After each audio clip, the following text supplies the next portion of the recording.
Hello, my name is Dr. Moshe Davidovich, the inventor and co-developer of the Triamond bracket. In this short video, I'd like to highlight the biomechanical differences between what we've gotten used to using, Edgewise, and a new category of orthodontic appliance called Wedgewise.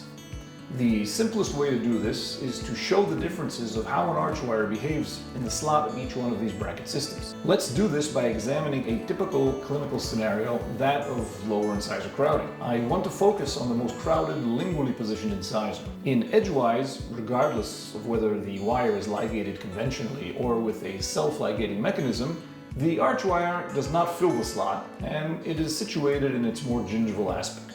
The force diagram generated by this arrangement is such that the crown of the tooth will tend to tip labially, while the root apex tips lingually, and the tooth is brought more forward into the arch.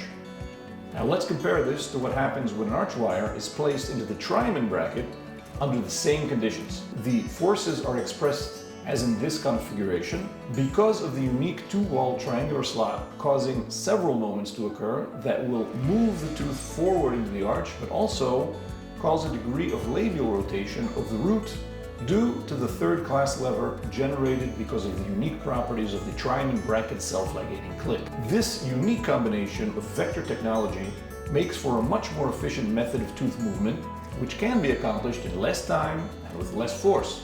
What about the differences during space closure? In Edgewise, because it is detrimental to fill the slot while trying to move teeth, what happens is that the crowns of the teeth tend to converge into, let's say, an extraction site, and the roots diverge, which requires compensation either by purchasing an extraction prescription or bonding the brackets to counter the dumping in of the teeth, or alternatively to bend the arch wire to accomplish this. On the other hand, Wedgewise avoids all of these side effects by ensuring that the arch wire is up against both walls of the slots throughout any and all tooth movements. This means that the teeth cannot dump into the extraction sites, as consistently seen in Edgewise. The different geometry of the Wedgewise slot also eliminates the notching and binding of the arch wire, which occurs at the corners of an Edgewise bracket slot. This difference results in much reduced friction in Wedgewise and the avoidance of jiggling the teeth along the arch wire, which is essentially what occurs in Edgewise. The ability to fully fill the arch wire slot while maintaining the principles of a light wire technique is significant because it permits more efficient tooth movements that can be accomplished using